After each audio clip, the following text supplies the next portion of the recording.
Just getting the recording and everything started because I know I've had several people say that they're going to be coming in for the replay.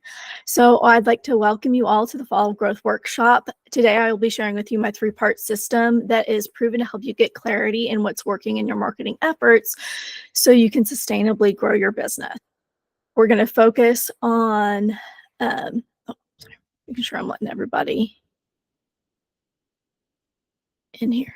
Sorry about that. So we're going to actually be focusing on practical, actionable insights today that will save you time, money, and energy down the road and help you make data-informed decisions without a lot of headache, and just make decisions in general without guessing. I know that this is a topic that can feel intimidating and overwhelming for many of you, and I truly commend you for taking this brave step. I'm here to meet you where you are, and I'll guide you through the process so you won't feel overwhelmed or get lost in the data. So take a deep breath and let's get started. I'm seriously proud of you for stepping into this space so you can take control of your business growth.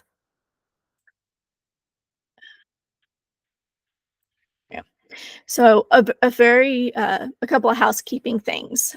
I will do my best to clarify and define any necessary jargon or analytics terms in plain English in the moment. Please let me know in chat, or if you're watching this on the replay, send me an email if there's something that I didn't explain well enough. That is on me. It's not on you. Because I'm not doing my job if you leave here still confused by something that I brought up. So I want to make sure that my goal here is clarity and transparency to get you at least a high-level overview of here's what's needed to take that next step. So to that end, please put your questions in chat with the word question in all caps in front of it so it's easier to pick out. And I will answer all of them at the end. For the VIP implementation sessions, those will be happening Friday and Monday at the same time. We will be going deeper into some of the bonuses that are coming with this, the GA4 toolkit, the measurement strategy that's exclusive to our VIP. That whole workbook will be diving through and getting that implemented. So my goal is by the end of that, all of VIPs will have a measurement strategy in place that they can begin to take steps toward implementing. The next thing is that I do make my slides wordy on purpose, so you can actually easily reference these later without having to go back through the entire presentation. You will also get a copy of the slides with the recording. And lastly, because I love a good roadmap, here's what I'll be covering today. We do have a lot to go through, but what I want you to focus on is finding just one thing in all of this that you can take away from today's session. You will have the link to that replay that you can rewatch over and over again as many times as you need. So get your one thing with this run through, do it, come back, look for that next step. That's how this is set up, because I want this to be a continuing resource for you, because this is a process and a journey, and it's not something you just snap your fingers and have in place. That's the real truth. That's the transparency. I'm not here to sugarcoat it. I will be spending probably a bit more time up front with why marketing measurement matters, talking about the types of data that you can collect and how to leverage those. Then, because that's going to set you up to understand how to create that data-informed strategy to make those decisions. And then based on that, how to understand where your traffic is coming from. Traffic attribution is just a marketing term for, I know this person came to me through a Facebook or an Instagram post, or the email that I sent, it generated sales for me. That's really what attribution is. It's being able to understand how you got the results that you got, and how to optimize for that. Lots of people want to skip to that optimization step. There's a whole lot of groundwork before you're even ready. And by the end of today, we'll take that journey together to really understand what you need to have in place before you're ready to optimize, and it's not just guessing on that. And then getting quick answers through dashboards. I am the first to admit, and I love this stuff. Like this is my geek, as some of you may already know. But this is Google Analytics 4 is not the easiest to navigate if you're trying to get quick answers and understand what action you need to take with all the context that you need to understand what the data is telling you. Dashboards are the answer to that. I even have set myself up with dashboards just so I can get out of Google Analytics 4 data. And we'll touch on kind of that whole ecosystem a little bit later. And then last but not least, spoiler alert, I do have service and stuff. This is not a pitch. Like, I'm not here to like pitch you, but I will like let you know what the next steps are if you do choose to work with me. I'm not holding anything back in this presentation. You're going to have action. You're going to have insight that you can take whether or not you work with me. I'm not gatekeeping anything here because that's not how I am. All right. So, but before we dive in, very briefly, if we haven't met, I wanted to introduce myself. My name is Ashley Clayton, and I'm here to help coaching CEOs like you make key decisions that will actually grow your business without wasting a lot of time, money, or energy, or even spinning your wheels. I've got over 15 years experience across tech, marketing, websites, analytics, and I specialize in setting up the systems that you need to run your business efficiently, from your website and your content strategy, so that way they actually perform and get you results and aren't just, hey, I've got a website, to strategic SEO and automation, so that way you can focus on what matters most. Coaching your clients and scaling your impact in a way that is sustainable and works for you, your best clients, and your business. What sets me apart is that I am very much a strategy first approach. I have tools and tactics that I do recommend, but I always like to make sure that you are able to use what's going to work with how you like to show up online, how you like to do business, and what your clients are going to respond to. I'm not just about tools and tactics. I equip my clients with easy to use dashboards and actionable roadmaps, so that way you can leverage data in a non-intimidating way to get better marketing results. As a very quick and brief example, because I know we want to get into the training and that's where I'm headed. I did want to highlight that I have one of my clients that had used the insights from our work together to strategically increase her SEO visibility for keywords that tied in with her offer. And that translated directly into getting more clients. I think she's up to about 40 with her high ticket certification program, which honestly more than 10 times, and that's a conservative estimate, the return that she made on her initial investment with me.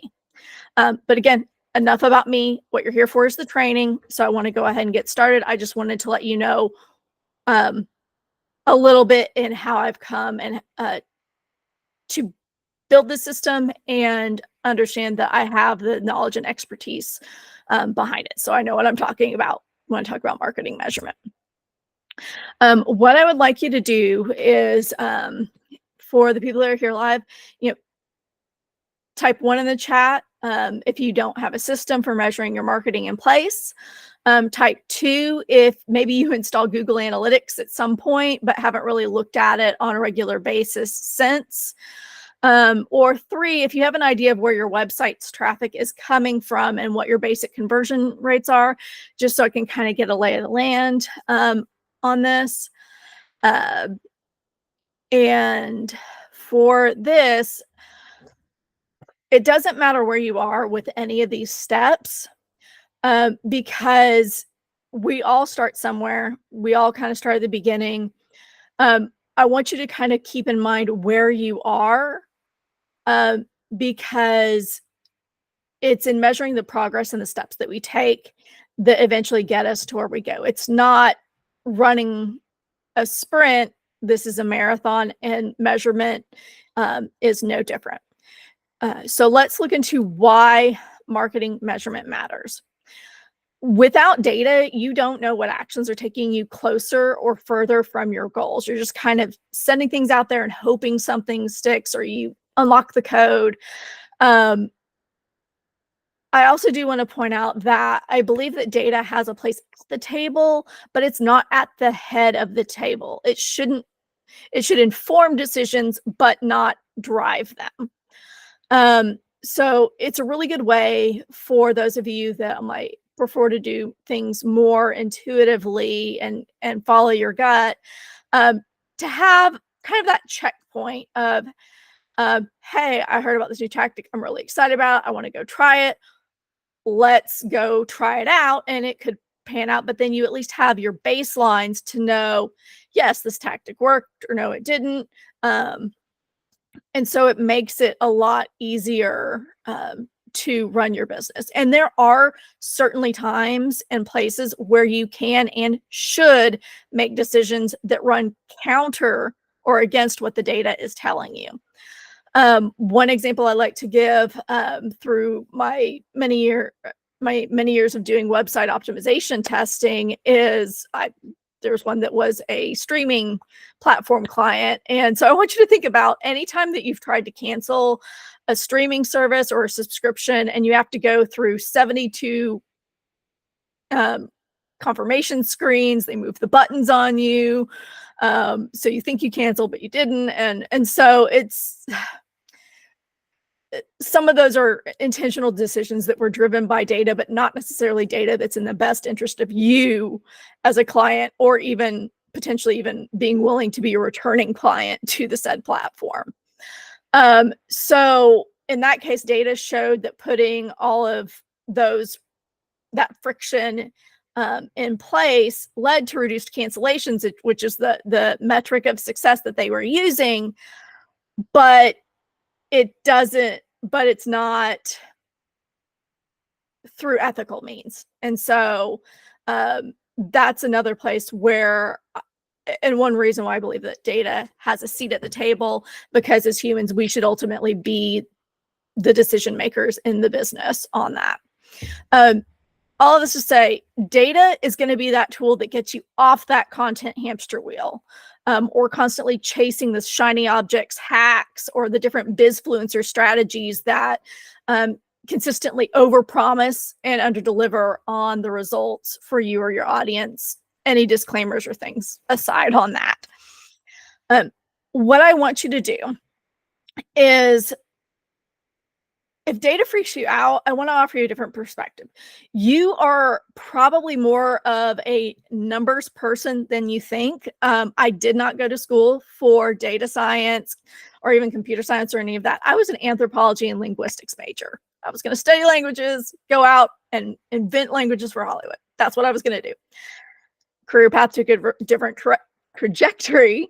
But all of that to say, I did not initially consider myself a numbers person. And so it's about reframing and understanding the role that data plays kind of in our everyday lives.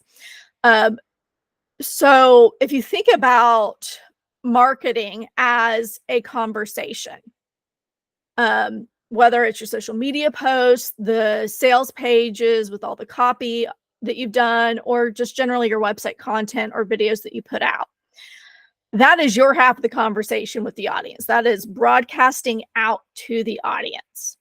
One-way conversations are a bit awkward. So if you're just putting out and putting out and putting out and don't look at what the behaviors of the people that are engaging or not with that content are telling you, you're really just having a one-sided conversation. And you have to tune in to that other half in order to actually connect with your best clients and understand how all of the work and the effort that you're putting in is actually turning into bringing you more of those best clients. So it's just tuning into the other half of the conversation by observing and measuring behaviors that happen on your site. And and again, to a degree in your profiles. Uh, and I really want to emphasize this because here's the thing: you're already actually using data and numbers that you may not even realize. So one way that you are, if you use a tracking app or a health app, like you log meals or anything like that, that is data that you're putting in to make decisions or to help you make decisions about your health, your life. Am I actually getting enough sleep or not? Who knows? The next one is, by nature, we as humans are wired to understand patterns and trends and adjust. Whether that's, you journal your thoughts in a day and then you start to notice the patterns and the things that come up over and over again, you're able to work through that, or you do, it's an exercise you do with your clients. That is using data and analysis. You already track your goals and habits. That's something that as coaches, I know a lot of us do. I'm actually a coach as well. I'm just kind of my niche is more the business coaching, but with the emphasis on the marketing measurement. So I'm a marketing measurement coach, if you will. And by having a way to track your progress towards your goals that helps you stay motivated, that is also data. Many of us are familiar with that SMARTER acronym. That M is measurable. One other way is if you just like testing new things to see, hey, is this going to work? I would argue as a coach and entrepreneurs, we're generally doing that because there's more than one way to build a successful and a sustainable business. All of our businesses are unique. It's different for everyone. And sorry, I'm just double checking to make sure I have everything going. But by testing, if you're testing but not looking at the feedback that you're getting, then it's still more of that. I'm just kind of throwing stuff against the wall to see what sticks. One other way that you work with, you're more of a data person, is that you like it when things add up, when you have those aha moments of, oh, when I go live on Instagram, my website sees an increase or whatever that is, whatever that looks like. It's kind of seeing those and connecting the dots, which again, as coaches, you're already wired to do. That's what you do for your clients. You help them get to the point where things do add up and they're able to make those transformative changes in their lives. The last one is probably, it's kind of where I get my business name from, but like, you embrace that iterative improvement. It's not about having everything perfect out of the gate. It's okay, I found a system or a framework that like sounds like it works with me. I jive with it. I want to put it into place. Let's find out if this is actually going to be working. And then you put it in. And then based on that, you go, okay, that didn't really work for me. An example for this for me is I'm actually going back to analog planning after several years of doing digital because I'm kind of at the point too where I need that physical reminder in my space for to help me keep on track. Some of that does translate into digital tools where I have to communicate and track with other people. But I've done so many different systems, from bullet journaling, passion planner. Those are the Cultivate What Matters planners, to the system of coaching that I'm certified in. She's got her own planner and stuff that we use with that. And it's in using all those different pieces that I've really hit on and built systems, and I know where to adjust when my own systems aren't working. It's no different for you and your business. This is just centered around a very focused topic of understanding your marketing and how effectively your website's performing. That is all this is. So I wanted to help you kind of set that. And as coaches, we always like to talk about mindset. So the mindset I want you to go into as we talk about your measurement strategy is really to understand that there's two types of data. You've got your quantitative data, these are the numbers like revenue, clients, traffic. These are the things that you can measure. And then you've got qualitative data, which is what gives you the insight, like the why and sometimes the how. Sometimes you can get the how through quantitative, but the only way to get the why is through qualitative, which is like, so these are things like specific customer feedback, reviews, intake forms, or user behavior on your site. Most coaches find that the numbers, and most people in general, to be honest, the numbers, which is the quantitative data, is where they get intimidated. But here's the plot twist. It's not about the numbers. Don't focus on the numbers, because what you're really measuring is the behavior and how well your audience interacts with your content. And then what that tells you about how well your messaging is working to attract your best clients, how well your FAQ page on your website is actually answering the questions that people have, based on, after visiting that page, do they then book a call with you, etc. Measurement ultimately lets you listen in to what your users are doing in response to your marketing. So that way, you know if the strategies you have in place, as well as the tactics, are actually working. The system that you create will show you how to adjust when it's needed. Most people have, I've had a lot of clients over the years too, that you spend all the money on ads, and as long as you're getting more money than you're putting in out the back end, everything's good. But ads don't perform as well as they used to, with as far as returns. You don't know when stuff stops breaking, or when stuff stops working. You don't know where to look within your overall system to know where that break point is, or where people might be falling out of your funnel. And that's what measurement does. And again, you do not need perfect accuracy here. In fact, in the world of digital measurement, true accuracy is going to be impossible because of a myriad of factors. The goal is get enough information. And GA4 is actually, GA4, Google Analytics 4, same thing,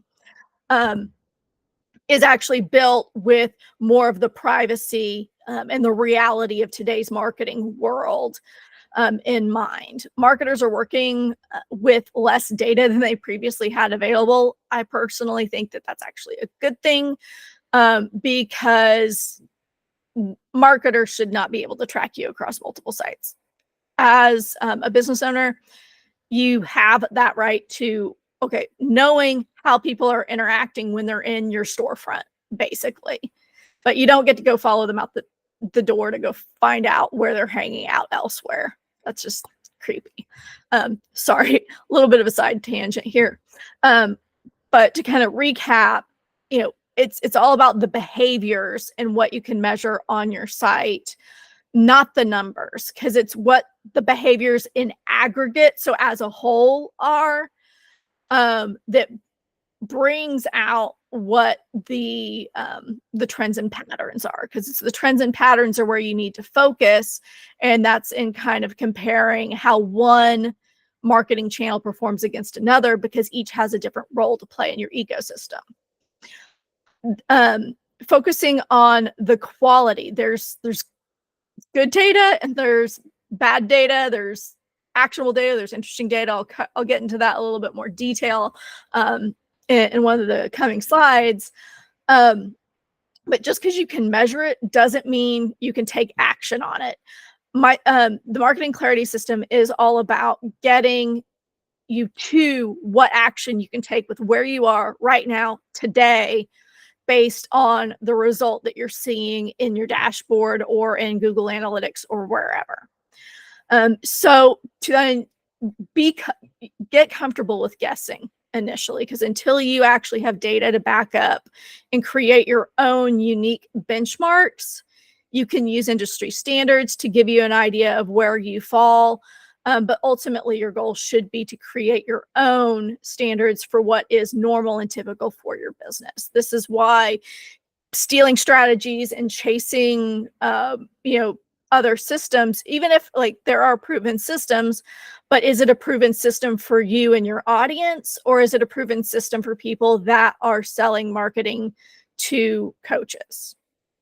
And if the answer is yes, absolutely, because there are good, just like anything, there's good systems that are out there, but you need a way to understand, and even the best, most proven system still requires you to tweak and customize it to really work well for you. Um, and I've already talked about getting started with benchmarks. The other thing that's really big with measurement is to, it really is building muscles. Sorry. It is, depending on timing, if I go longer than 90 minutes, we're going to get through everything, I promise. Sorry. But measurement is a skill to be built, just like you've built your sales skills, marketing, leading your team, and even how you built out your coaching practice. I did not get where I am as a marketing measurement expert overnight. I've been working directly with Google Analytics for a decade, a little over a decade now.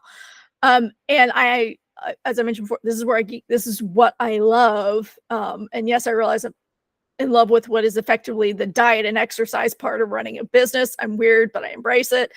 But my point is that everybody was a beginner at some point. I was a beginner, beginner coach, beginner with building websites, beginner with SEO, beginner with even marketing measurement. It's okay to be there. It is part of the process. So things I want you to keep in mind is that this is a skill you can develop, just like every other skill that you've developed for your career path as a coach, as a wife, a mother, a girlfriend, significant other, whatever that is. It's in putting in the reps and getting the practice in that is going to unlock those things and help you get those insights faster. You want to grow into complexity, so don't try to build everything that you know or think you can get out of the gate. Focus on one thing at a time. And I've already touched on this, is it really is not about the actual numbers you see. It's how do those numbers compare in context with what you know that you're doing in your business, with how you know those channels perform. That's where the data analysis piece of it really rests. It's not in the numbers themselves. And it really isn't a project, because you don't post once on social media and say, I've done my marketing. You don't put out one offer and say, yep, I'm done. And you don't put up your website and then never touch it again. Measurement's really no different. So just keep that in mind, you guys, or wherever you are in your journey is not going to necessarily look like mine. It's not going to look like the person metaphorically standing next to you, and that's okay, because this is what we'll be getting into, is setting up for you and your business. So check the chat real quick. Okay, I don't see any questions. So let's look at the difference between actionable data versus interesting data.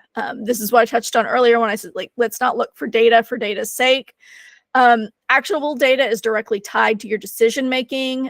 It's what gives you the insights to immediately act on what you want to improve in your business based on what you're seeing. So for example, conversion rates will tell you which strategies and marketing channels are working and where you should focus your efforts, or which ones would be probably safe to drop, so you can focus that energy on the ones that are actually working to bring you the clients. On the other hand, interesting data adds context, but it doesn't actually necessarily lead to a specific action. A good example of this is website visits. Just that number alone of, hey, I had 3,407 people visit my site in September. Cool. That means nothing without knowing, well, is that higher or lower than it was last month? Are we trending that way this month? So it's nice to know how many people are visiting, but that also doesn't tell us if it's the right people. So without understanding how many of those visits that you're getting are also converting into leads or clients, that doesn't help you know where to take action on your site. So the key takeaway here is to focus on what information you can use right now to make decisions that have a very clear next step and not just have information for the sake of information. Which leads me into talking about vanity metrics versus actionable metrics. Related, kind of framing this in a slightly different way, just because anyways, to kind of help hammer this point home a bit. Vanity metrics, like interesting data, often look impressive at first glance, but they don't provide enough context to take that meaningful action. For example, you can buy followers, you can buy subscribers. Don't do that. Don't ever do that. But, are you building you can build an audience of followers, but if it's not the right followers that'll convert into the best clients, then you're looking at having spent a lot of energy so then it's a matter of finding the offers that work for the audience that you've built. So maybe a business pivot is there. That's where some of that can happen. But the things like follower counts, website visits, and even search engine result rankings, because it's entirely possible to have your site SEO optimized for a bunch of traffic that doesn't convert or become clients or customers. I have a client right now that's a situation, so we're working on fixing that to where it does align with what they offer as a business. On the other hand, the actionable metrics give you the feedback that you need to drive your business and the marketing decisions forward. This is where engagement of is your social media post getting likes, comments, shares, saves. I would argue there's a hierarchy within that. That's a social media metrics are a wholly different topic. But ultimately, these are the metrics that give us the context that you need to act. Knowing that your conversion rate is within a certain threshold, because you can actually have a conversion rate where you're converting higher than it actually should be, because at that point you're not qualifying leads or purchasers as much as is needed. And I'm happy to kind of go down that through questions or in a VIP session if you've got more questions or want to talk that through a little bit. I'm trying to keep an eye on time, so that way I make sure that we're able to still get through everything. And so, tying this back to actionable data versus interesting data, vanity metrics versus actionable metrics, these are the ones that will drive action and not just what looks good on paper or your speaker or media pitch page. Because these are the metrics that are going to help you make the informed decisions and grow your business in a way that is working best for you and your best clients.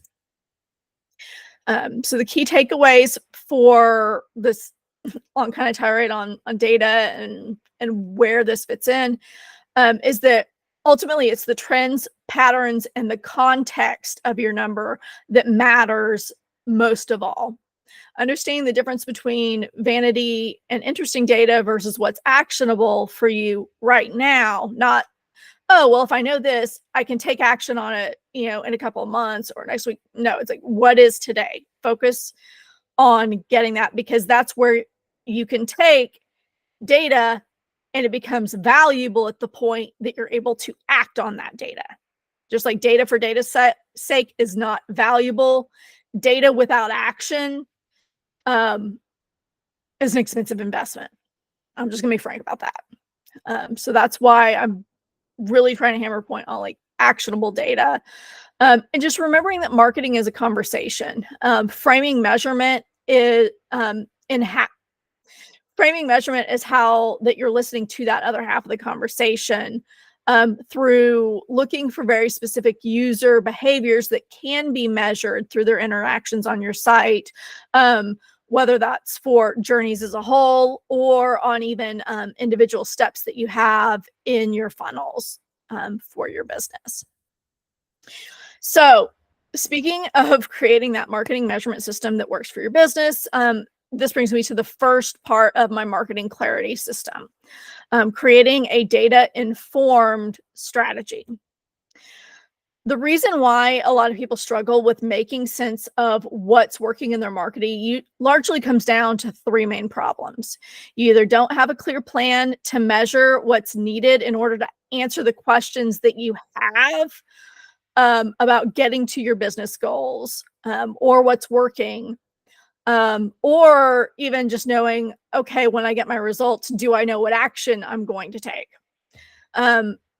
Which sometimes causes you to this, which leads to the second problem, which is you're drowning in data, trying to make sense of all of it from all the different reports and generic information in Google Analytics and other systems, or even Googling to try to figure out how to make sense of it yourself and running into a bunch of technical jargon that assumes that you're me and know where it is without trying to meet you there. But ultimately, it's like you have all this data, but you don't know how to tie all of it together into a clear picture to help you understand your marketing ecosystem. So what you wind up doing is that you burn yourself out with constant content creation, posting, marketing, trying to be on all the platforms or trying every new tactic that comes out without really knowing what is bringing you the best clients. So that way you can optimize and focus your efforts that are actually going to bring you the results that you want. And so a marketing measurement plan is the first step before you even think about diving in to customizing or building out your Google Analytics setup. I don't work with a client unless we have done this, because I'm not past probably just activating Google Analytics for if it's not already there. And so that's the big thing, is it needs to be, you have to have a plan in order to get the most out of if you hire it, or to give yourself a clear roadmap to DIY it at your own pace and time. Both are very viable options. So what is in a measurement plan? A marketing measurement plan ultimately starts with your business goals, because everything should align and point back up to those goals. And it aligns in the form of, here are the goals, what are the questions that you need to answer about how you're performing in terms of those goals. So things like that are, where are people finding, or how are people finding my site? Which of my lead magnets is converting the best, and is it high enough that I might want to consider adding paid ads to my strategy? Are you booking the right type of clients to your discovery calls, or are they, or is there more potential for prep work that you could do to make sure that they're qualified by the time that they are on your calendar, and you're investing time with them? So ultimately, all business questions should serve a related business goal or marketing objective, like building brand awareness, booking calls, or growing an email list of highly qualified leads. And again, back to that quality over quantity, your website should exist to effectively be a 24/7 salesperson that is qualifying and vetting people before they book a call with you, or so that way they are 80% sold on your programs and things when they get to that call. High converting websites is again totally different tangent, but how do you know how your website's converting? You have to have a measurement plan in place to measure those journeys. So once you have a list of questions, you'll want to think through what is the information that you need to answer them. So if you want to know your conversion rate, you have to know how many how many people are seeing that page. Of those people, how many are going to whatever that next step is, whether that is starting an application form to book a call, to booking the call, or downloading that lead magnet. So when I say conversion, it's of all the people that know this is a thing, how many people took that next step that I wanted them to take to do the thing. And so this will uncover what you may need to implement or build within your current measurement systems if it doesn't already exist and there's not a way to answer that question. Very typical, very normal to uncover things like this. That's why Google Analytics 4 is built to kind of work for the lowest common denominator of online websites and businesses. So it's not going to have these things built out of the box. There are some things that they recommend that you can set up, and you may already have some of them set up, but there's also more strategic ways that you can set up those events. And planning is key to actually having a Google Analytics environment that is going to give you meaningful data. And so once you've got your information, most people just kind of stop there. They're like, cool, I've got my question. I've got the information. I needed to do the question. Let me go build. Pause, pump the brakes, pause the brakes, pause the brake, whatever. I mix my metaphors. It happens. So the last part that you see there is the biggest difference. What are the actions that you're going to take if your things are higher or lower than expected? What's your plan if things are exactly within whatever targets or benchmarks that you've set? The reason this is important is it takes out the emotional decision making or any kind of knee-jerk reactions that you might have when seeing the results, whether that's in Google Analytics 4 or in a dashboard, because you've already determined these are the next steps that I will take. So a side note on this is if you've never gone through anything like this before, your action piece of it can be as simple as making sure that the data comes through. And I'm working to establish what my 30, 60, 90, 180, 365, baselines are for my business. That's all the action. It's once you get your baselines that you're able to really understand, okay, higher, lower, just right. If you don't have baselines that are unique to you and based on your real data, that is your action. So I will shortcut that process of your plan for you. All right. So to get the information that you need to build your marketing measurement plan, it's also important to have an overview of what can be tracked or tagged at each step of the user journey. Before people even come to your site, you can include things called UTM parameters in your links. So that way, if someone is coming to your site from an email that you sent, Instagram, a speaking engagement that you did, etc. I will get into this specific topic deeper. It's actually step 2 spoilers. But for now, just know that any links that you share on places you don't control, social platforms, or in your emails, help you get that clearer picture on what is driving traffic to your website. And you should absolutely be tagging the links in your emails. And some platforms give you the option to toggle this on and do it immediately. We'll see why that might not be a good idea in a second. But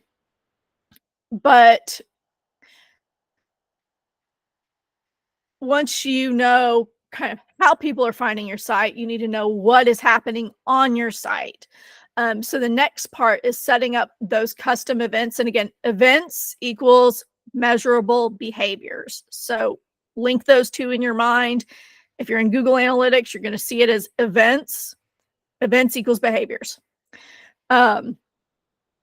So, and once you start tagging your traffic so you understand how people are getting there, you'll want to kind of check your results for, your 30-day, 60-day, 90-day, 180, and even a year, to gradually over time establish what your own business baselines are, so you actually become and develop your own measuring stick of whether or not your business is successful based on the data that's actually happening in real time, within your own systems on your own website. If you don't want to wait out the data, though, it is completely fine and even recommended to start with some industry standard baselines. Remember what I said earlier about getting comfortable with guessing. Our goal is to learn to be less wrong over time. So you don't have to have specific target ranges that you've defined as successful yet if you don't. So you can use an industry standard, but as you hit that 30, 60, 90-day mark, especially, and even out to the year, refine those into what you're seeing based on your own results. I actually just did that for probably my largest client, and it was really interesting to see on that. And so once you have your chosen baselines, even if they're total guesses are fine. You'll be able to develop your action plan for the things if they're going well or doing worse than you anticipated. And again, if this is your first time, your action is to start establishing your 30, 60, 90-day baselines, and then you can refine those industry standard targets accordingly. And I want you to know that to expect some normal variation, also based on seasonality across the course of the year. Your coaching business, your seasonality better than I do.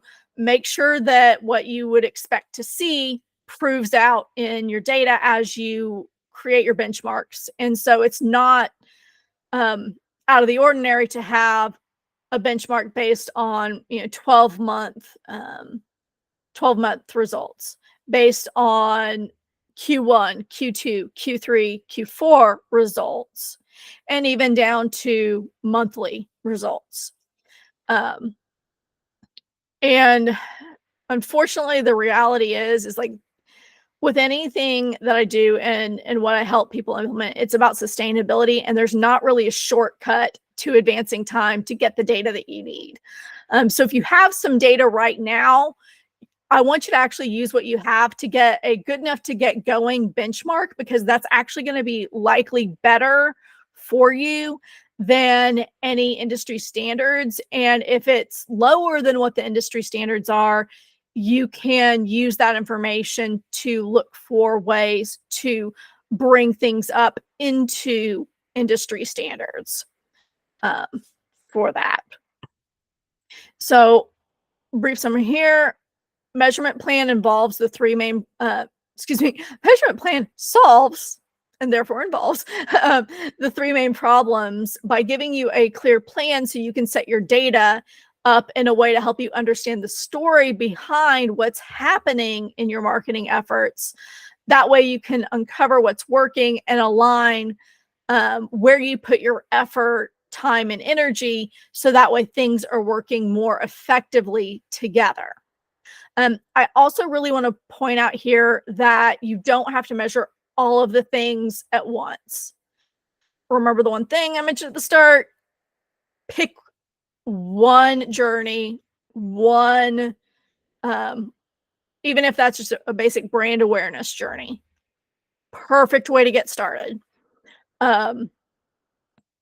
Focus on measuring that and getting the visibility that you need there before you add in that extra layer, because you should work toward establishing what your benchmarks are, or you should also work toward establishing your benchmarks, so that way if the things that you want to bring in from the other courses or Bizfluencers and other things that you've invested in um, are actually working for you, or and your best clients. And that will show out in the data, especially if you see that your benchmarks are improving in the areas that you care about, you know, them improving in.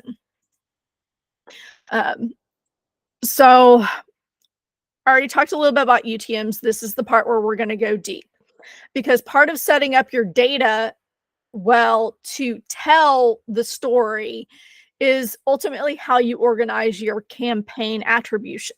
And there's that word again, attribution.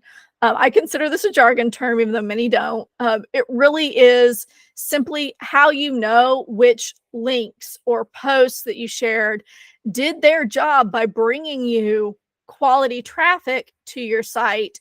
And I define quality traffic as people that clicked through that are doing what you want them to do on your site. So that's booking calls, opting in, and signing up for your programs and courses. Remember that, sorry, I lost my train of thought. But so if you've heard about UTMs before, but have only ever heard them in the context of maybe ads or things like that,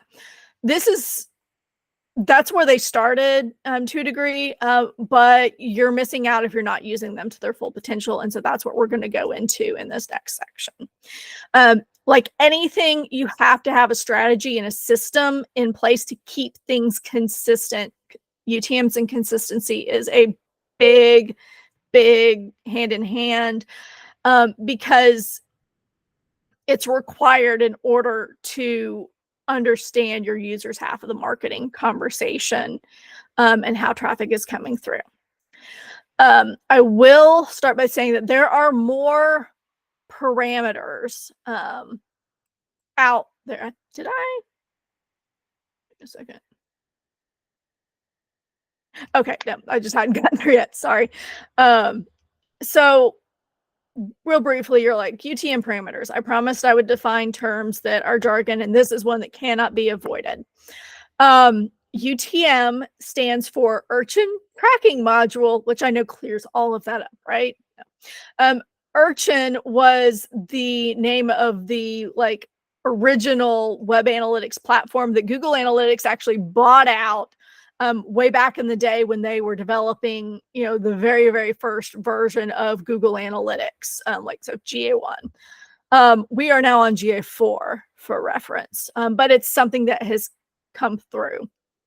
All you need to know about the term parameters is that it's effectively these parts of anytime you see in a web address a question mark, and then there's some kind of that, this is the parameter, and then if there's an equal sign, and then that's the value or data of the parameter. So you'll see this all the time now. You can't unsee this once you know it exists.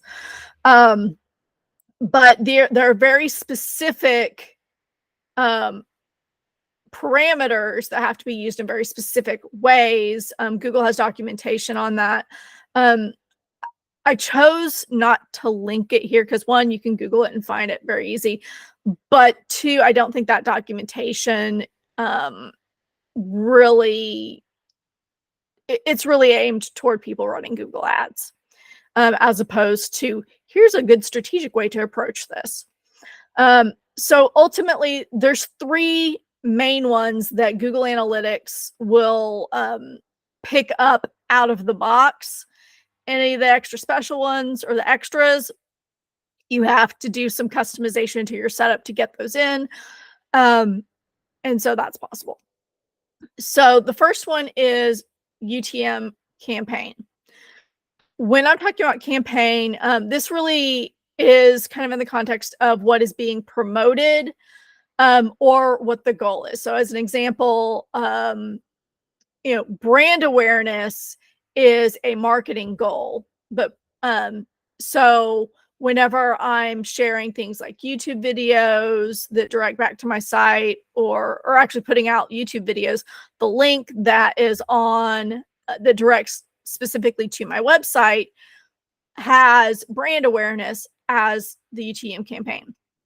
Or if it doesn't, it probably will shortly, because I've rethought my strategy like 4 or 5 times, because ultimately it's what's going to work for you. And you learn that through testing and trying things out. So for example, UTM campaign workshop.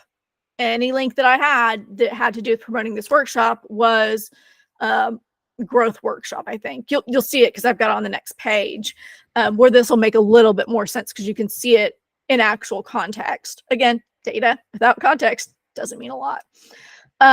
And you want to unify all of the other information around that single campaign name, because that's what's going to make it so easy to piece together the overall story of how that campaign performed. Usually if you've got multiple vendors, or of course this happens more on the corporate side than probably in this arena, but if people are using different variations of the campaign name, it's so hard to put the story together. Ask me how I know. But ultimately it's, what are you promoting, or what is the goal? The next piece is this UTM source. So this is where I use this as, what is the brand name of the platform that the traffic is coming from? So Facebook, Instagram, Kit is what I use for my email. They just rebranded as of like within the last few weeks. So if you're like, what's Kit? It was ConvertKit. That's what I use for my email. I've used conference names. If you appear on a podcast that's not your own, you can use the podcast name. You get to define these, which is really cool. So it doesn't matter what you call them. I could have one called peanut butter. I could have one called jelly. And as long as I know what they mean and I use them consistently, does not matter. And then the last one that we're going to talk about today is UTM Medium. UTM Medium is what is the overall marketing channel. So marketing channel, medium, same thing. And so that's things like organic. I recommend using CPC for any paid traffic. The reason why is stemming from Google reports. Though if you do want to do a separate paid, that's up to you. There's some, the key is consistency. But I've been around the marketing measurement community for years, and CPC, the exact reasons for smaller scale are kind of eluding me right now, but it's generally best to just use that, because it causes less issues with Google's native reporting. Anyway, and then you've got referrals, which is going to be anytime somebody's linking to your site from another site, speaking, guest posting, or if you're guest podcasting, you could have that too. Or you could even make that more format agnostic by calling it, guest appearance. And then you've got podcasts. So if you're syndicating your podcast on iTunes, Spotify, Instagram, Instagram. I don't know why I threw Instagram in there. Whatever. You know what I mean? Clearly not a podcaster. But on Spotify, Google Play, and then you would have, and so in this case, you'd have podcast as the medium, but then the source would either be Spotify, iTunes, or Apple, whatever they're calling themselves now, iTunes. So let's look at what this looks like in practice. This is a real-time example of my current UTM strategy. One thing that I want to kind of make very clear here is that you are to treat the like this list is its own independent list. Source is its own independent list. Medium is its own independent list. This does not go horizontally across because I have, I think right now I don't really have a lot in the brand awareness category. Everything I think right now is going through this this Chloe Blueprint thing, which is my main offer. And you can absolutely organize it that way. My marketing measurement mentor actually does it this way. I tried it his way, not working for me, hence why I'm reevaluating my strategy. So, and another point here is some people use, for me, the questions I ask is it paid traffic? Is it organic? In my mind, those are the two traffic sources. If you want to use organic, does traditionally mean like organic search and things like that. So if you wanted to use social for specifically social platform traffic, you are more than welcome to. That's just not the strategy I'm using. Think through what you want to do and what's going to make the most sense to you, because you're the one that's going to be reading the reports, not me. So you can see your campaign really should be your shortest list. And then your source is likely going to be your longest because it's the most granular, if you will. And so as an example, I haven't updated this yet to hit, but I can. And then, so essentially it's, you pick one from each list when you're building that. What does this actually look like? I'll show you here. I will actually show you mine if there is time. And I may do it even if we go over. So there you go. But I want to carry through these keys for using UTMs effectively. They are case sensitive. So the 4 examples I've got there for Facebook would show up as 4 different sources in your data. You don't want that because you care that it's coming from Facebook. So you want to choose, as the CEO of your business, you want to choose one naming convention for Facebook, whether that's, FB or spelled out.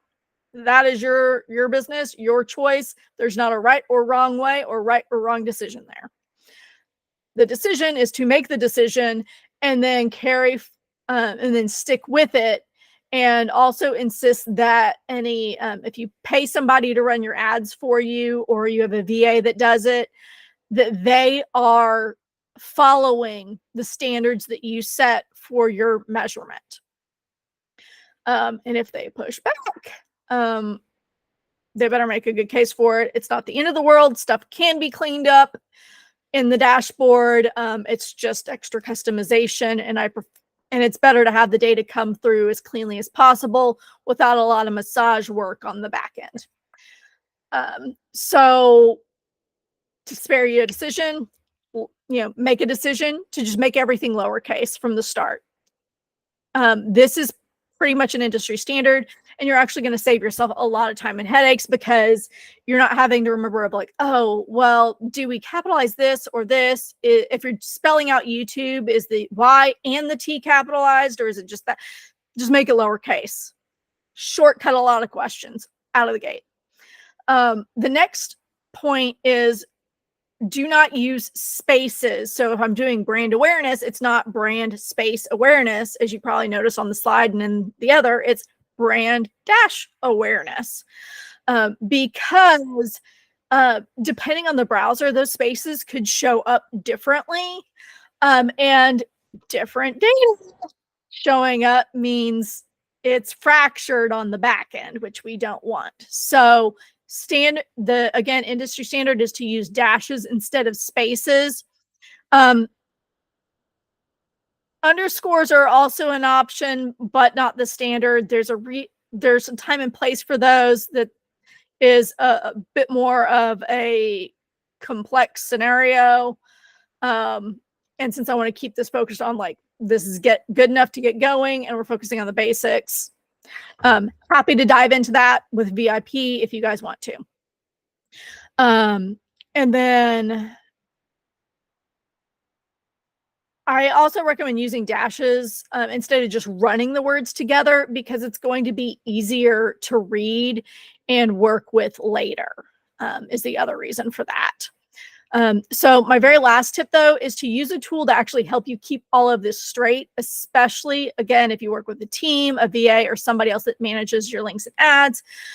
You want to insist that they use your naming conventions if they want to get proper credit for the efforts that you are investing in them to get you to do.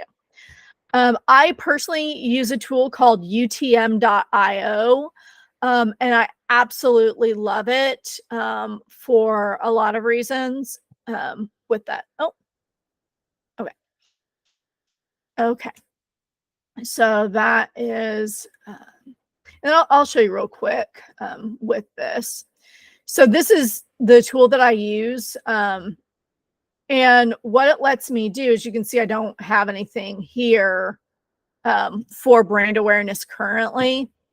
But let's say I wanted to change one of these. This is where I can put in the link that I'm sending somebody to, what the medium source, and yes, I have myself as a source, because you can be your own source. And term and content are some of the bonus ones. They don't come through automatically, so focusing on these. And then what it does is it's going to generate this short link. UTM.io has their own built-in shortener that you can use, or if you can do what I did, or if you're already paying for a link shortener, you can connect it with yours. Or what I did is I have a vanity shortener URL, which required purchasing an additional domain solely for that purpose. You don't have to do that step.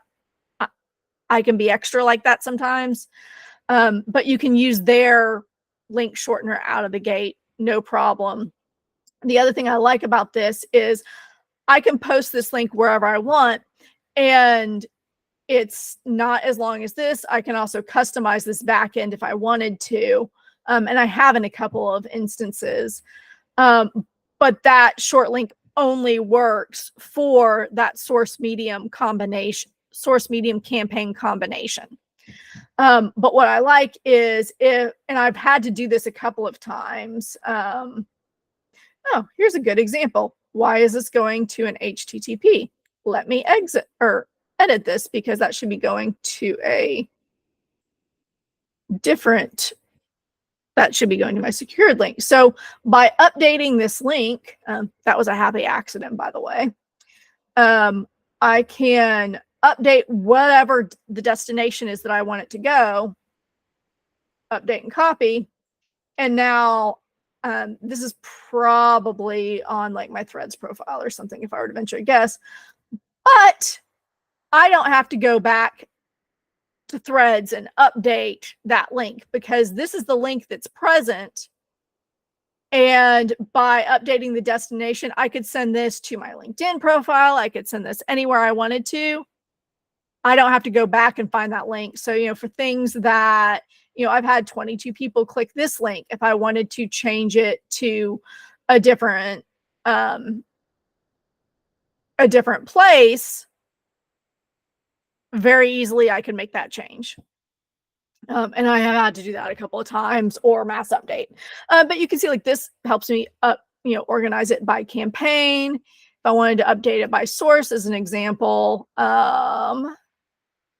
there's my ConvertKit. So I could go through and edit all of these, in which I will be doing, where the source is coming through as kit.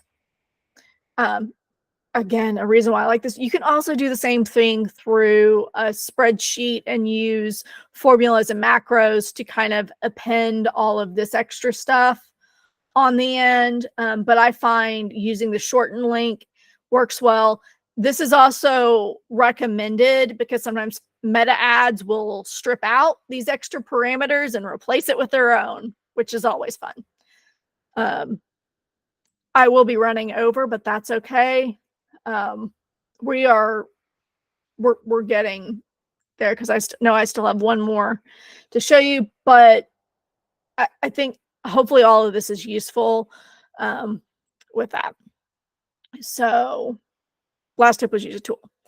Recap on the section with UTMs. If you are not tagging your traffic using these parameters, you will not know reliably or have control over telling Google how you want it to count the marketing efforts that are bringing you your best clients downstream.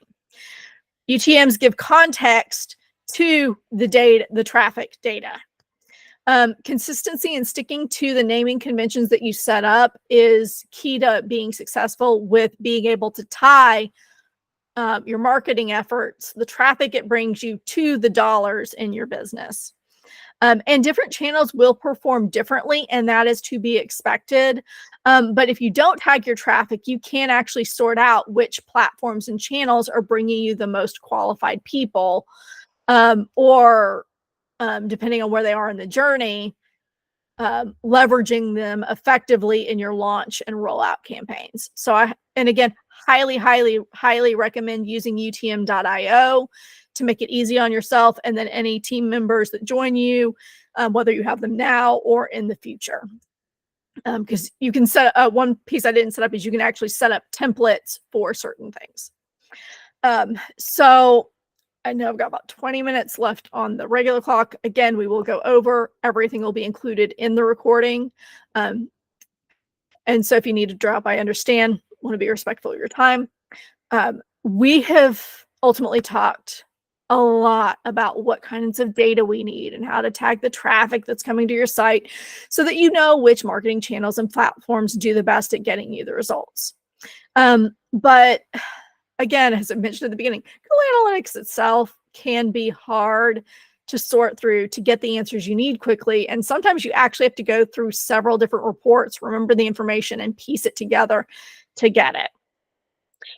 The truth is that while you can handle all of your data gathering and setup in Google Analytics 4, it really is not the best tool to do all of the things when it comes to getting you quick, easy, and actionable answers so you can make decisions that you need to and get back to coaching your clients and transforming their lives.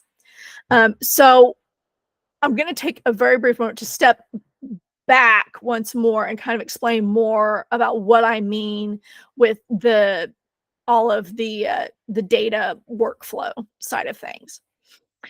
There's three main steps in getting to the point where you can answer your business questions. First, you have to collect the data that you need. Then you need to store it someplace safe and secure, so that you can eventually analyze it and get the answers that you need to take action in your business.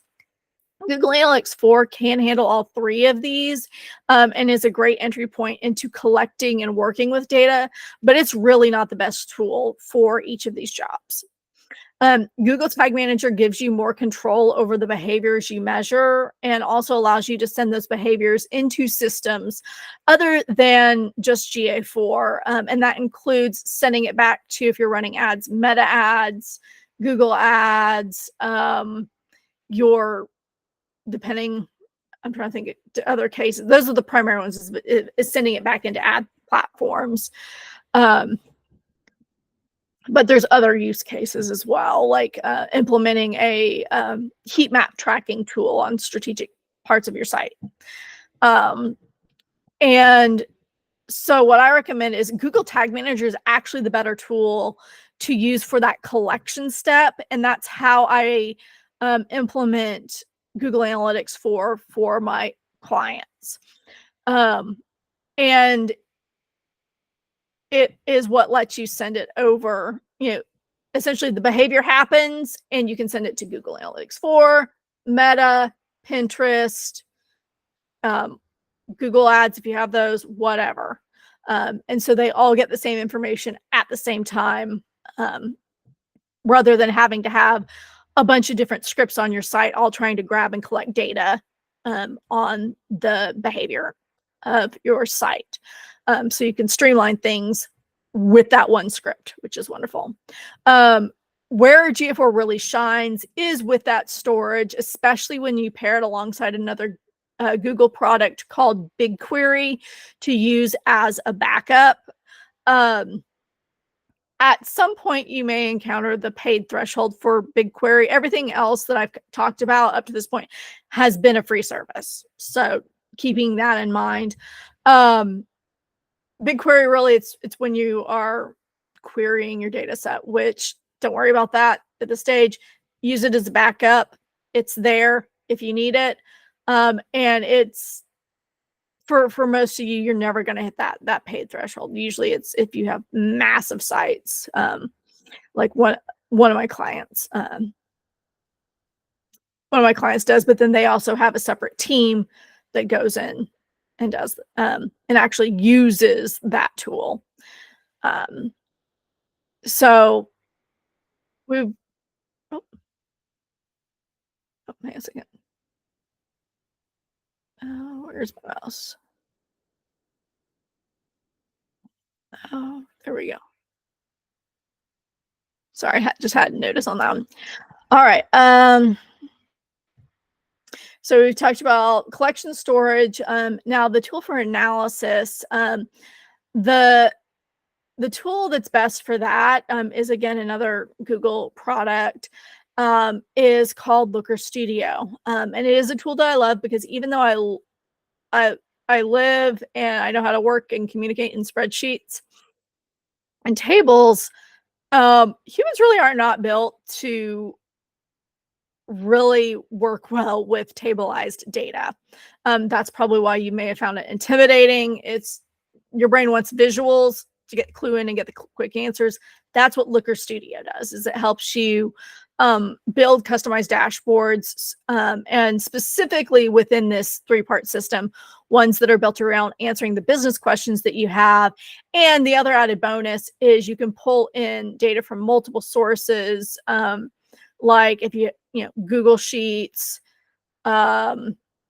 Search Console, and other Google sources are free. There are paid connectors that would let you bring in your metadata, your X data, if that's something that you do, and more on that.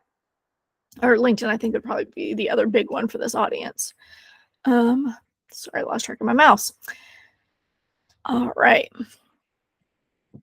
So I do not, I might actually get through all this, but I definitely don't have time to go through all of the steps in building or planning out a dashboard. Those are some of the things that we can kind of cover in the VIP sessions. But as a bonus, with this workshop, I am putting finishing touches on it after I get done here. You will actually get a template along with a video that shows you how to hook it into Google Analytics 4, and it works with that data out of the box. I will also show you an example of, and actually, let me just show you kind of what that looks like. So this is the stock performance report. And you can see things like, oh, this gives me the context of this is higher than normal. These numbers I know are not good because I also have the context of knowing that I really launched my new site on the 1st of August of this year.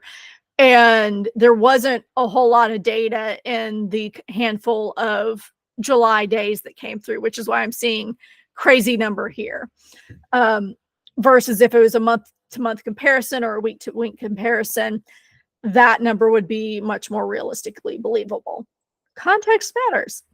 And so you can see how many users came to your site, how many times did they come to the site, how many people were actually engaged, which this is, can tell you interesting things.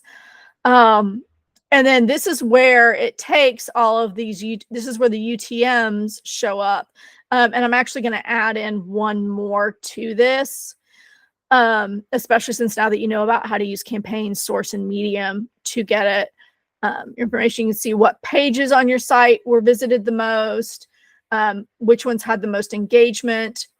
Ultimately, with a customized workshop, you would actually want to include more actionable metrics here.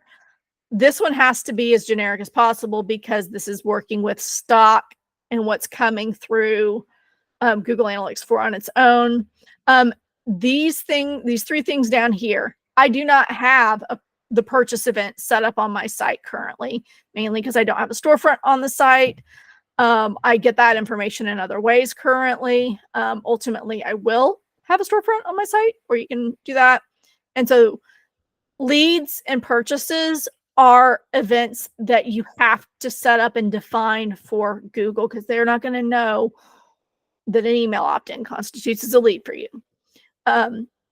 I do have leads set up on my site, which is why it's populating here. But out of the box, if you just hook it in and you don't already have the generate_lead or the purchase event set up, then these just won't populate for you. And so that might be a heads up of, hey, maybe I at least want to, at the very least, get these events set up so I have that level of data. Compared with the custom one that I built for my site is I have, they call them key events. They used to be conversions. They used to be goals. If you're familiar with Universal Analytics and even Google Analytics 4 up into like a month or so ago, month and a half. I don't remember when they changed it. It's been very recent. But you can see of, all of the key events that are on my site, what the conversion rate is for that. And I can see how many appointments that I've got booked, all because I have customized setup within my measurement system that's telling me information that I need to know.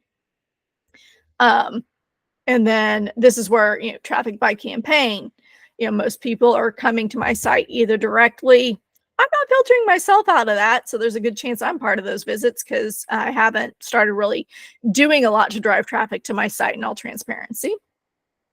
But this also tells me of, hey, this is something that's probably coming from Kit. And so I may not have control over how that outputs into Kit. But that's good to know. But these are different things. And this is why it's important to get things activated so you have some data coming through, because you can always clean it up as you go. Versus trying to make sense or group all of this, because Facebook has like m.facebook, l.facebook, a bunch of different various variations on that domain. I just care that it's Facebook. This dashboard and the one that comes through as default will automatically group all that into Facebook traffic for you.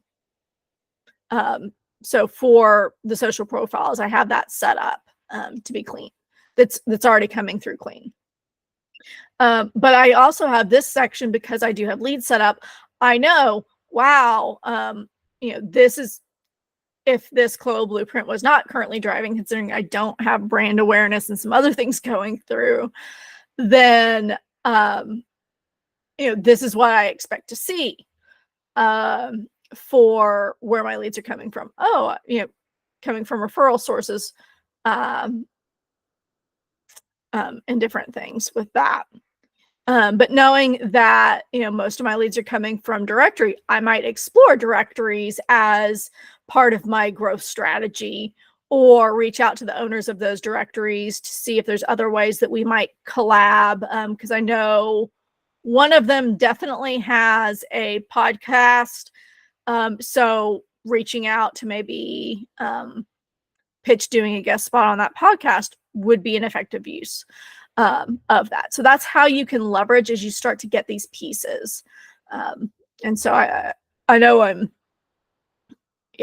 so we're about 6 minutes from what I said would be the end time.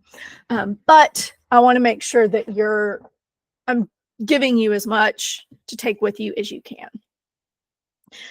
So the key takeaway with the dashboards is that they actually make using and working with data way less intimidating, because as you can see from those, I can clearly sort through all the noise that I'm seeing and see exactly what I need to answer my questions or to find action that I can take. And, my site's fairly newer, so my strategy may not be as robust and developed as somebody that has had, 10 years of blogging or podcasting or, whatever. Their strategy is going to look different from mine, as it should. So that's where this also becomes part of a process and a cycle, as you just kind of evaluate and iterate, and grow your strategy. That's why this is not a one and done project. You don't pay somebody to set up your Google Analytics saying, thanks, see you. You are missing out unless you're really actually, cultivating that overall ecosystem. And the more strategically you can customize your marketing measurement setup, the more actionable information you're going to get into how your ecosystem is performing. And so you can quickly and easily identify the points that you want to optimize, prune. So if you're trying to be on multiple platforms, but X just isn't bringing you any qualified traffic, guess what? You can focus on either just syndicating posts to X if you want to maintain at least that presence and kind of build that audience, but not overly optimize or engage on that platform, or just drop it. It lets you know what balls that you're juggling in your business are safe to drop and which ones aren't. So that way, with you having a marketing ecosystem, and understanding how it performs, that lets you quickly and easily identify the points, and where you can tweak a system that maybe you invested in, or a framework that you're trying to implement, and really understand how it's working against your data, instead of paying somebody else to guess in a mastermind, or tell you what you should be doing because that's what worked for them. You can absolutely get great advice from people, but having a system to measure the effectiveness of that advice is crucial. Because the reality is that CEOs leverage data to grow and sustain their businesses. As a coaching CEO, you are actually no different. And hopefully this workshop has helped you. Hey, I actually got through all the material before 3:30. All right, excellent. Oh, 3:30 my time locally. But hopefully you now have a clearer idea of how you can take, whatever your one thing action is, in your business, and get just a little bit better each day. Because again, this is not about getting everything right out of the gate. It's about building systems that are good enough to get you going, so you can then focus on making them better. That's something I grabbed directly from my measurement marketing mentor. I'm not ashamed to admit it, because it's true. And so I want to recap the 3-part system for marketing clarity for your business.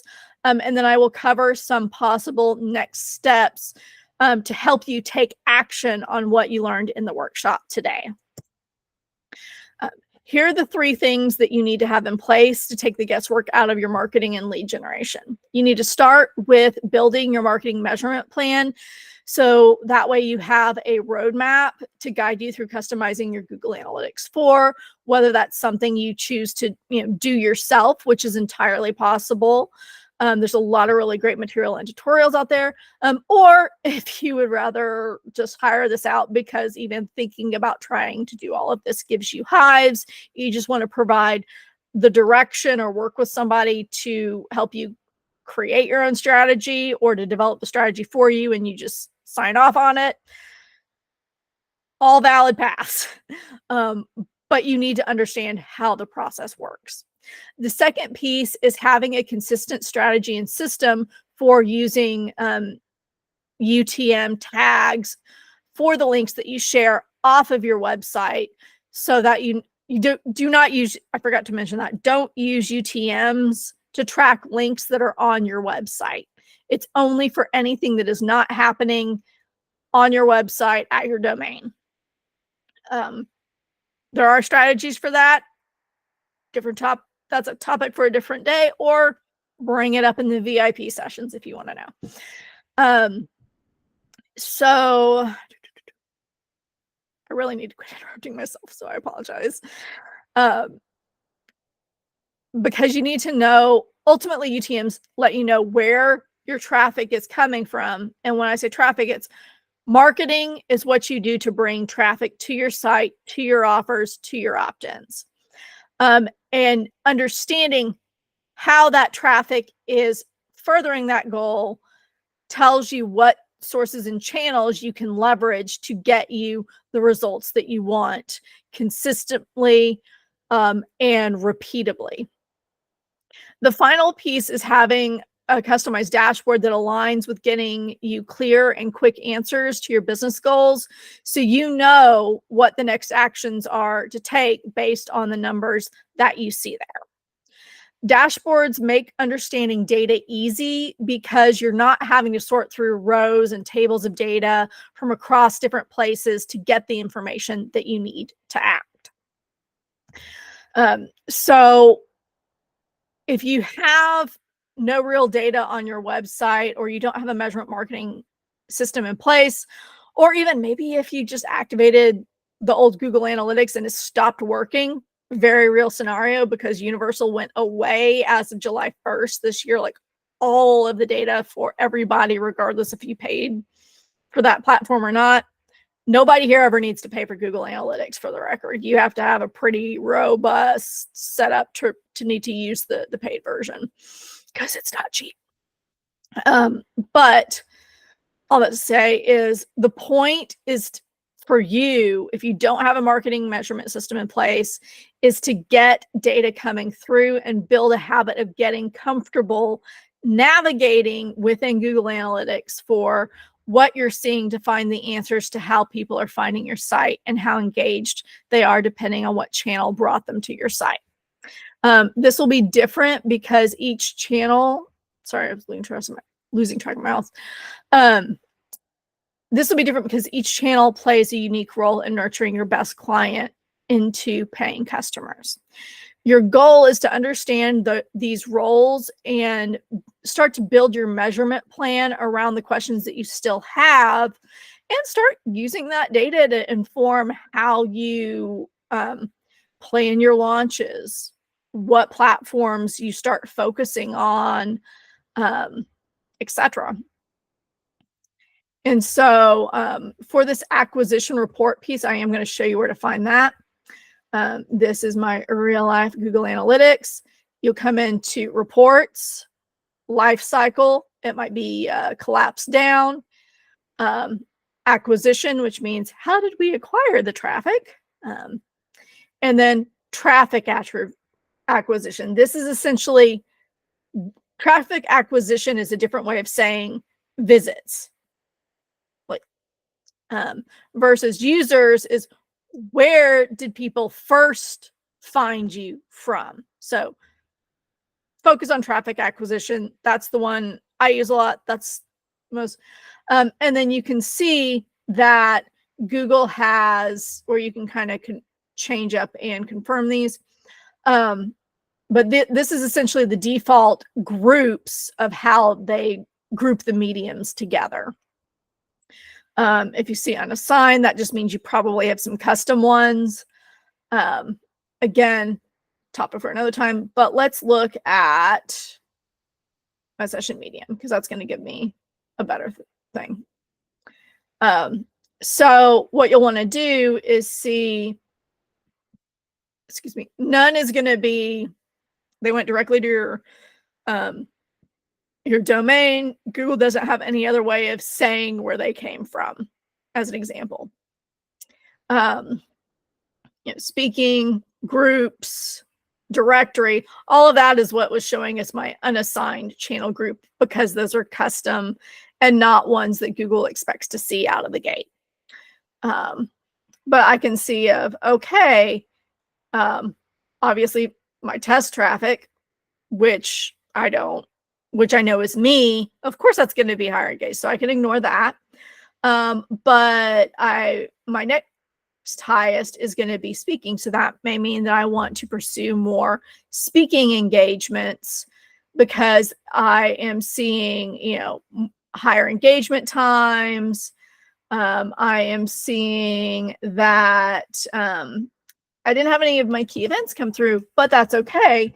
because people are at least engaging with my site and where I am in my business with my current goals. Brand awareness is my goal. So I may not be, for this season, is focused on things like conversion rate. Do I want to make sure that my ability to track those things is in place so I'm ready to make those decisions or to turn my attention to it at that point? Absolutely, I do. Because your key performance indicator is always going to change depending on what you are doing in your business. Everything here is a performance indicator. I might notice that part of this is also the time frame. So we will just do, I'll just do that. Make it easy. Because you'll be able to see, oh, look, this is when I launched it. But I can see where I've got directories. So it's the same information that's in that dashboard. It's just easier to very quickly understand, oh, directories are driving where my links are going. Let's investigate some opportunities to bring that out more, etc. So that way you've got that. I have no idea why I have a cost per click, because I have not run any ads on that. But yeah, so without going too far down, really this traffic acquisition, use that report to get started, because understanding how people are finding your site is one of the biggest levers in your marketing decision making you can do. Because from there, it's a matter of, okay, this site's bringing me more people. How can I repurpose and leverage what I'm doing on that to get me off that content hamster wheel, reuse, and maybe spread that. All right. And so the last step, once you know how to get that, is so install Google Analytics, activate it, which means, hey, just make sure something's coming through. It can get cleaned up and configured and set up over time. The goal is to get something coming through so we know where to tweak those things in your setup to clean up the data and to get things going through. Use that traffic acquisition report once you have things coming through, and then start to build out your list of your business questions, which, I mean, that arguably could be step one. But that way you can start to build and develop your measurement plan. If you already have data, wonderful. What I want you to do, write down any questions that you still can't answer using that data. Use that data. I'm going to skip to 4, to start establishing what your benchmarks look like. That way you have an idea of what is working or not in your business. The next one is, as you're working through this Clarity system, pick one main user journey, funnel, or goal. If you don't know where to start, brand awareness is a great one, because you can say, all right, they're aware of my brand if they have visited my website, is a good starting point. They are, that next step is, okay, well, did they become a lead? Yes. Then is, did they book a call? I have an entire framework for journey measurement that will be shared in the VIP section. So that'll be happening. That will be available then. And then I think that one will be, I will actually ask my VIPs if they want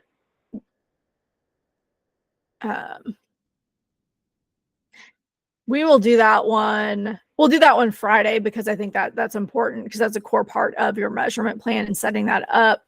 And then you guys also have that bonus workbook to develop that measurement plan. So that'll be a perfect thing to go through, and you'll be getting that tomorrow before the session. And so it is focusing on the journey, setting up the measurement that you need to get your answers for the information that you've identified that you can't currently get out of whatever your system has. You are going to run into this. This is normal. This is healthy. This is typical to run into these things. I'm aware of places in mine and gaps in my own measurement system I haven't implemented yet that I want to. But I practice what I preach, and I am getting things good enough to get the visibility I need to get going. And then as I need to, I will circle back to start to add that other information. I'm even not trying to build everything that I know is possible out of the gate. Yeah, so just keep that in mind. And then, as always, establish benchmarks. I actually recommend reevaluating your benchmarks once per year, because as you improve and optimize and develop your systems and tweak your pages and adjust your offers, you're going to see some movement in those targets. That's normal, that's typical, that's healthy. And so you want to make sure that your benchmarks reflect that. For like the large client that I do this with, I just got through doing it for them, and this is a good time of year to do it before you hit the Black Friday and the Christmas and the holiday rush and all of that. And that way you definitely know going into 2025 what your targets are, so that way you've got that solid system in place. And so I do know that I have covered a lot today. I don't, full transparency, I don't know that I've got anybody still here live, which is okay. I do want to extend out, like, please feel free to reach out to me by email, DM. However, if you still have questions and you're watching the replay, I will happily answer them. Again, I have covered a lot today, and I want to set realistic expectations about what it really looks like to set up and build a marketing measurement system to get that data that you need to take action. The system itself, to capture the measurement, can be set up fairly quickly. I have some systems in place that it can be done generally within a couple of days, depending on how implementation goes. But the reality is you have to allow time for that data to cook, for the lack of a better term. And so it's, as things start coming in, that's where kind of that monitoring and the cleanup of getting the initial plan and measurement in the best place it can possibly be occurs and happens. You can't rush a 30-day, 60-day, 90-day and beyond benchmark. But you want to, it's just like planting a tree to give you fruit. When was the best time to have planted it? 20 years ago. Most fruit trees take anywhere between, depending on the variety, like 2 to minimum of like 2 to 3 years minimum to start producing fruit. And so the measurement is no different. If you already have some, use what you've got to establish your benchmarks, go from there.